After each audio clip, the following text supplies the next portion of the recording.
So, question. I know I came on here and I asked about whether or not anybody would be okay with Sony or Marvel possibly doing a She-Venom film down the line based on the success of the Venom films and all that. And now that Venom, possibly according to some, like John Campea, is temporarily in the MCU verse for the time being, which is, according to John, is kind of, from his opinion, and he's admitted he could be wrong about it, but from his point of view, could be just part of the strategy plan to exit Spider-Man out of the MCU and into the Sony MCU, Spider-Verse, Venom-verse, if you will. And, he might be right about that, or he may be wrong. It's just his opinion. But when I did that video, like I said, I asked, and basically the title of the video is in the title, basically. Or at least in the topic bar, if you will. I asked the question if anybody would be cool with Sony or Marvel doing a She-Venom film because of all the possibilities, all the different variations of She-Venom you could do. I mean, really, when you think about it, the fact that the symbionts, depending on the versions of them that get spawned off, if you will, or split off, depending on, the host that they bond with, or depending on whatever, let's say, chemical or technology in some kinds are bonded with, can do a lot more, not just on their own, but along with the person that's their host. They could do a lot more. And I gave an example of Anne becoming a She-Venom, which is very identical to Ultimate Spider-Man's Spider-Woman, who was Mary Jane at the end of the season.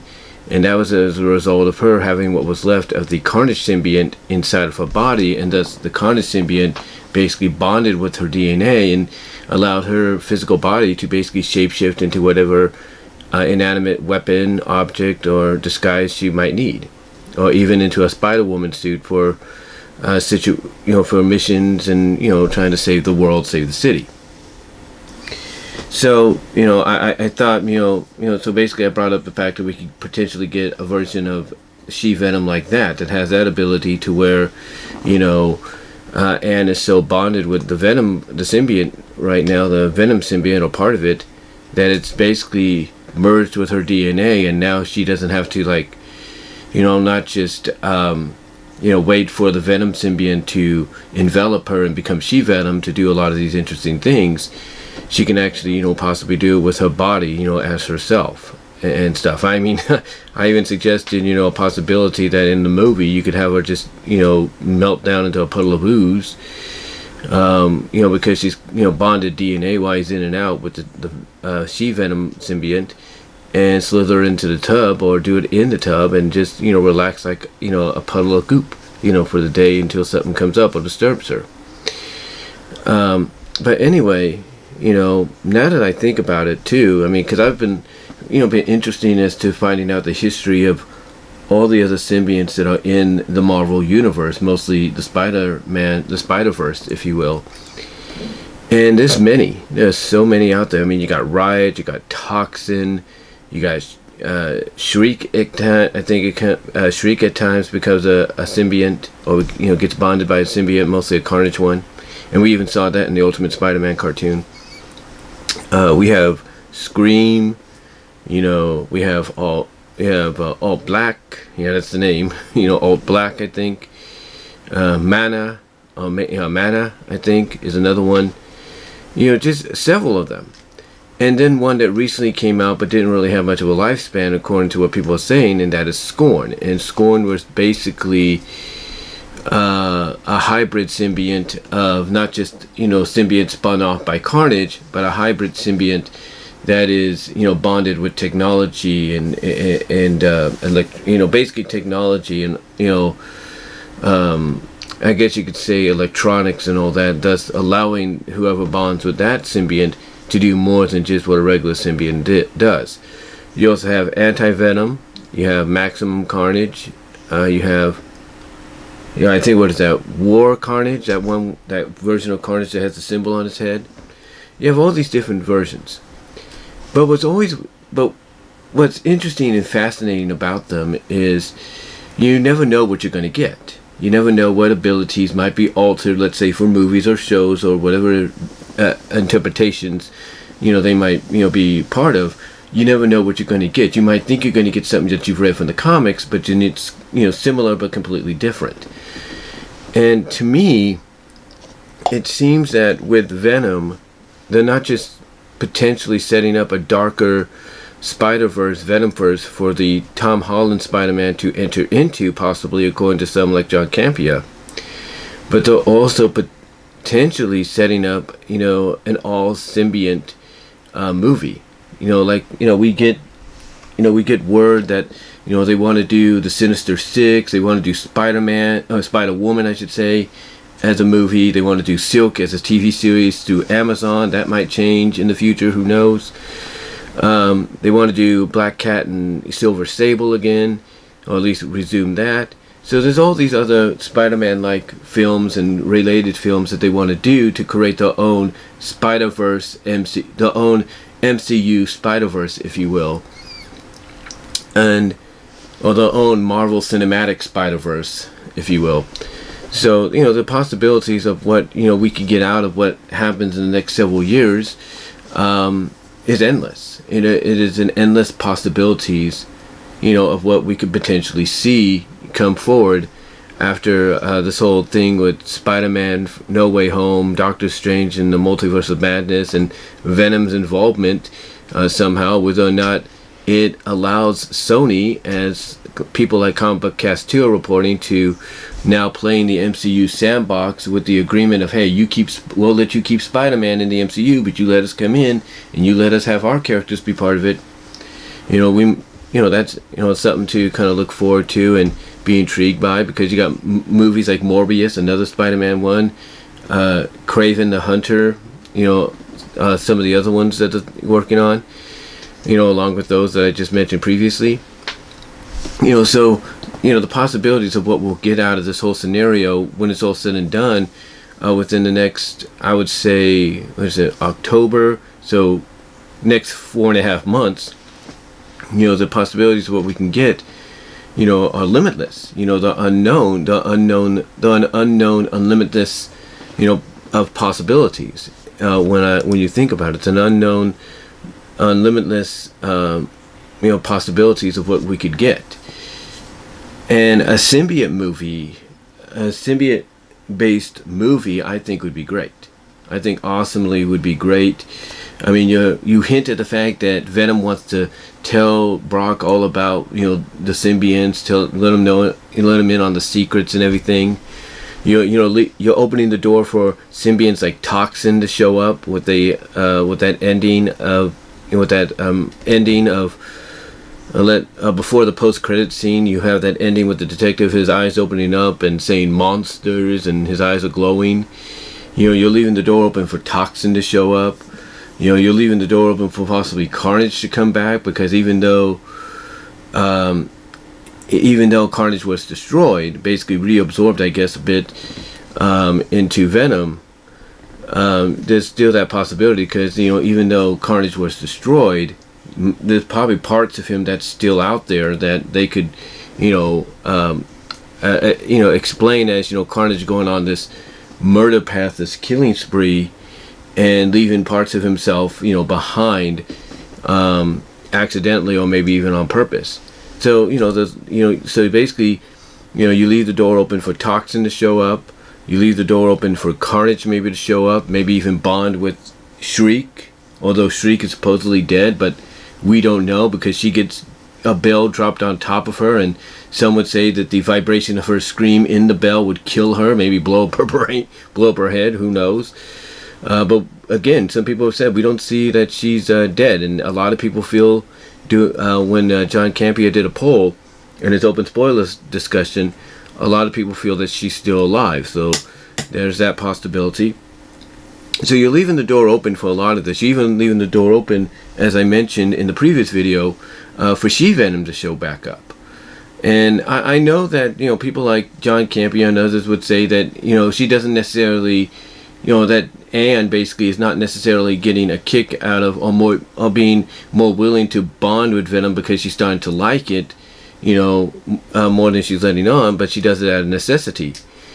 However, I think if you read the comics and there's any kind of influence of the comics in these movies, which you do see that there are some influences or inspirations, if there's one takeaway from the comics is that Anne does, become a little obsessed with bonding with the symbiote and being She-Venom in the future, and that kind of messes with her psyche. So, there's a lot of things that were left, opened up, to be basically what I'm trying to say is there's a lot after Let There Be Carnage, a lot of doors left open to be walked through and explored for possibilities as far as like movies and series and stuff are concerned. Not just with the Spider-Verse, the Spider-Man cinematic universe, courtesy of Sony, like I said, with Spider-Woman movie, Silver Sable and Black Cat movie, Silk series, Sinister Six movie, Kraven the Hunter, Morbius, it's not just those IPs, as far as series and mostly feature films are concerned, that have been left open. The door's been left open towards to really explore more so than ever now that we got that post-credit scene that we did. But you also, as far as the symbionts are concerned, leave the door open for them. Because you got Toxin showing up, possibly. You got the possibility that Carnage could show potentially back up, depending on how they explain his revival. You got, other symbionts that will probably show up. Because, it seems that it's not just... Because honestly, think about it. If they're going to go the route where, if parts of Venom or Carnage, or even Toxin in this case, get dropped on somebody or absorbed into somebody's skin by sweat, or just part of them drops on them, then you're basically opening the door for a lot of other symbionts that have been known and introduced in the Marvel comics to show up.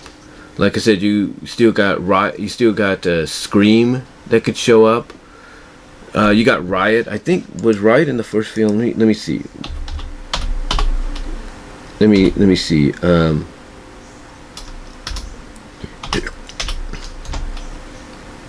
I think you did have Riot in the first film, right? Let me see. Yeah, you had Riot in the first film, but you still have the potential of him showing back up, maybe. Along, like I said, along with Scream. You have other symbionts that have been known to pop up here and there, based on who the hosts are inevitably are. And then you have one that I didn't even know about until Marvel Entertainment's YouTube page put up this, top 5 symbionts, animated little animation. And one of the symbionts they talked last about was Scorn. And this symbiont was introduced in 2011, and the host body for Scorn was Dr. Tanyas. Dr. Tanyas, I think that's her first name. And she became the host of Scorn.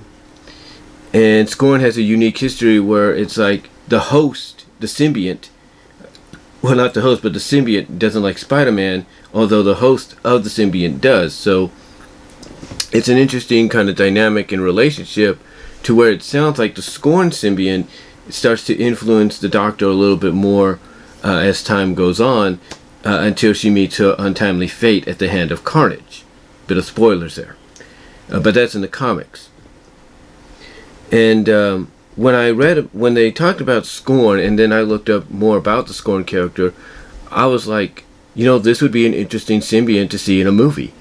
I mean, honestly, and I'm not lying, honestly, it would be an interesting symbiont, because the way it's described is, usually without a host, the symbionts can deform, stretch, be elastic, if you will.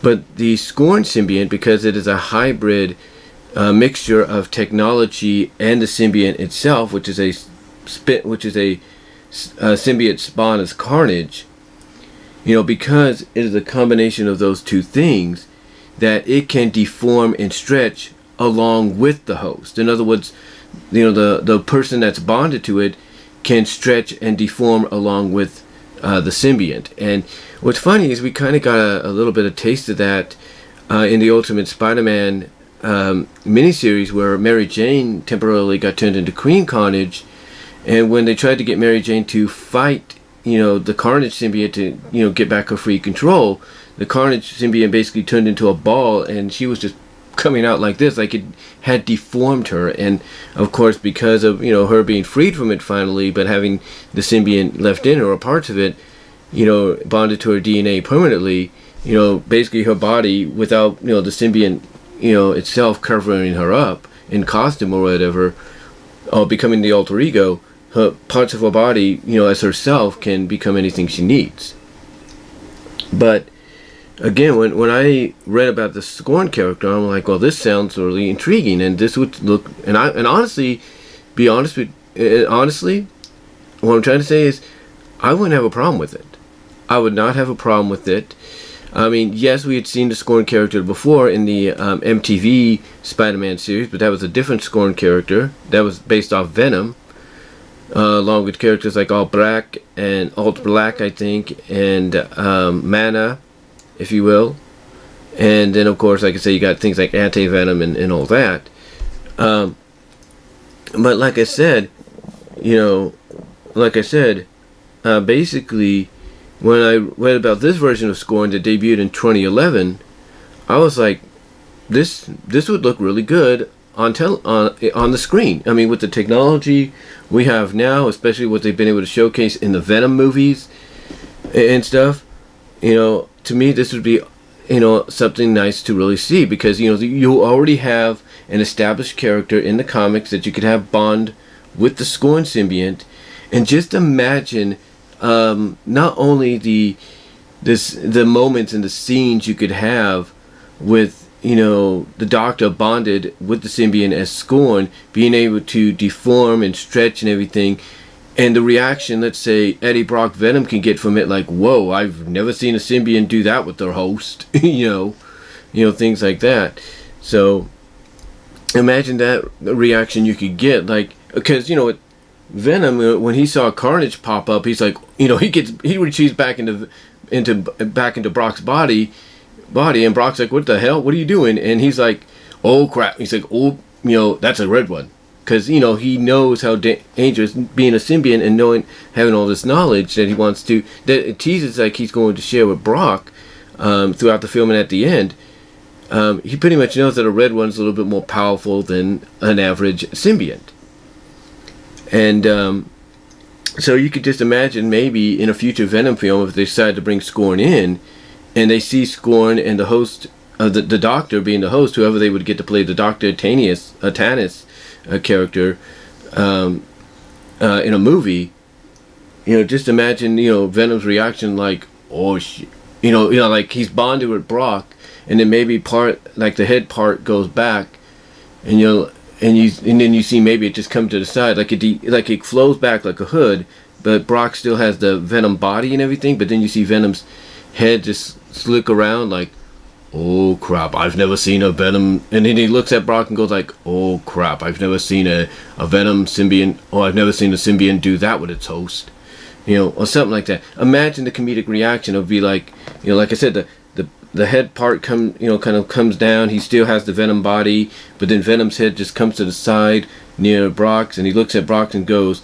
oh, I've never seen a symbiont do that with its host. When, he would see, the stretching and the deforming of Scorn, along with the host of Dr. Tanis. So, and I know I repeated myself a lot there. I do apologize. I was just trying to get to the point there, trying to figure out how I was going to really say it. This is what happens when you do videos unscripted, if you know what I mean.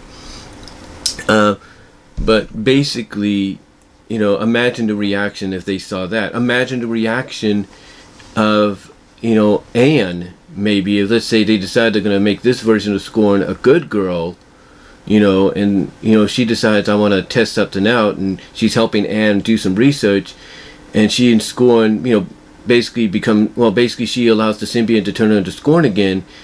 Imagine the reaction Anne could have if she says, let me check something out, let me test something to see how, how powerful this symbiont, this merger of technology and the symbiont, or the symbiont, really is. imagine Anne's reaction if she sees them turn into Scorn, and then and all of a sudden the body just deforms and flows into the computer and all that, so she can get a better idea of what they're looking for. Anne's reaction could be like, very similar to Venom's, like, oh, I've never seen a symbiont do that, with its host. And, there you go. I mean, the possibilities are endless with a Scorn symbiont, showing up in the films in the future, because, the reaction by the other characters, like the heroes, the other symbionts, and the host. I mean, the possibilities are, in my opinion, endless. They really are. And on top of that, you could use a symbiont focused story to, tell the origins of the symbionts themselves, like, how they came to be. I mean, I think we got that in the first film initially, but here you could do more with that. You can explain why, the symbionts lived on this planet, or why they're able to spawn off different versions of themselves with different abilities.